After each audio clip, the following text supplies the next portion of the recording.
Final update: married, slept with another man, and reread it immediately. Hospital found out I am not sure if he wants to leave me or not.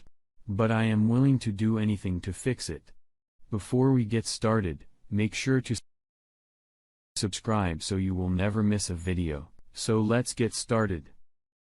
Final update: married, slept with another man, and reread it immediately. Husband found out I am not sure if he wants to leave me or not, but I am willing to do anything to fix it.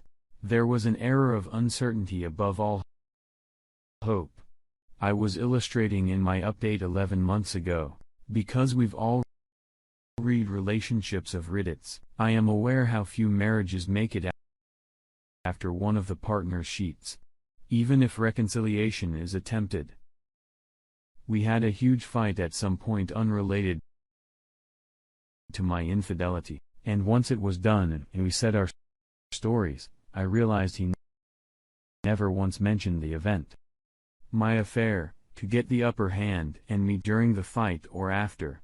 We have talked about the event multiple times at length, but he never used it as leverage in fights or when he wanted to have his way. He didn't get annoyed with me because I had a number of books about fixing a relationship after infidelity, and he said, he wants me to do things because I want to them, not because a book tells me. If I follow what the book tells me to do, how does he know I am genuine and not just going through the motions? For that reason, we haven't gone to marriage counseling. Many people have recommended marriage counseling, and quite a few people who have gone through a similar experiences as myself have said marriage counseling is what made them survive and reconcile. This being said, I will be honest, I never felt like I was walking in eggshells around my husband, or what he wanted me to be, all submissive and meek around him. He was very honest with me, and we talked our feelings at length. Our intimate life has become more passionate. And as I mentioned before, he became more possessive in bed. We are having the best sex we ever had because we are honest with our wants and needs now. And we don't shy away any longer from being open with one another. My sister-in-law is getting a divorce and is currently living with us. Her husband was revealed as a serial cheater. He got another woman pregnant, and this is how it all came to light. My sister-in-law is a smart cookie and didn't take her long to figure about the event a year ago. The only people we ever told was our parents, and they haven't talked with anyone else about it. To say my sister-in-law blossomed a passionate hate for me would be understatement. We went from very good friends to fire and brimstone. I understand her completely, and thankfully, she exchanged her mind about me, but it wasn't easy to go from horror "so I still hate you, but you're my friend, and your husband is on my ass to forgive you." Her financial situation is not good. She was working, and her husband was the only source of income in their household. She has nowhere to go, so she will live with us for the foreseeable future. It would have been impossible for her to live with us if she didn't become civil. Fortunately, it was a witness to my road to redemption. And we had a hard-to-hard discussion. We are back to being friends now.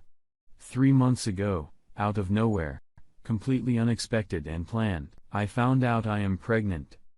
I suppose with the amount of intimacy they've been sharing this past year, it was inevitable. My husband is over the moon.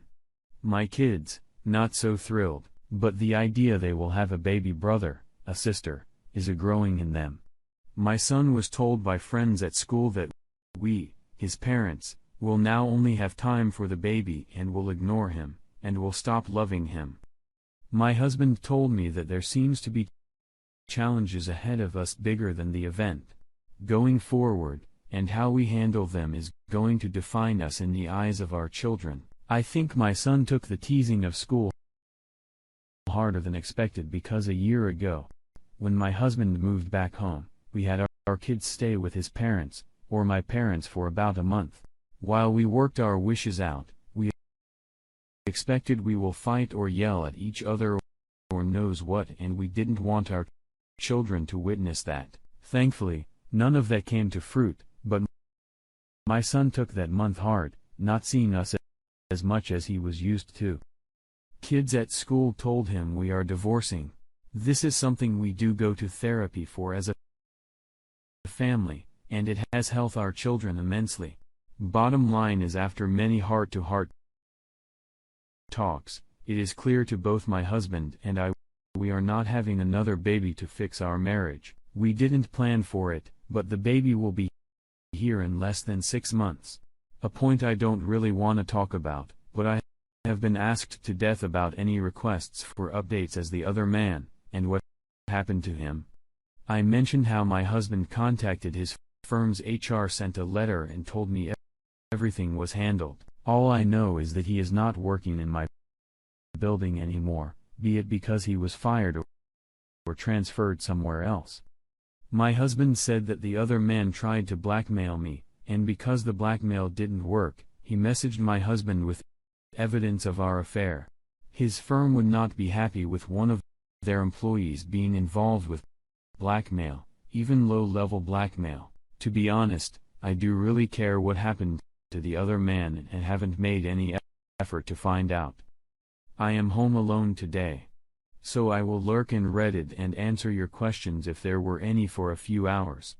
I'd like to thank those who messaged me with kind words of support, and those who had less than kind words to say to me, and the gentleman who messaged me a week ago to explain that my husband is more possessive with me in the bedroom because he no longer sees me as his wife, but as a calm dumpster. As I mentioned before, my husband is aware I'm writing these posts and he had a laugh. But some of the more exotic messages I received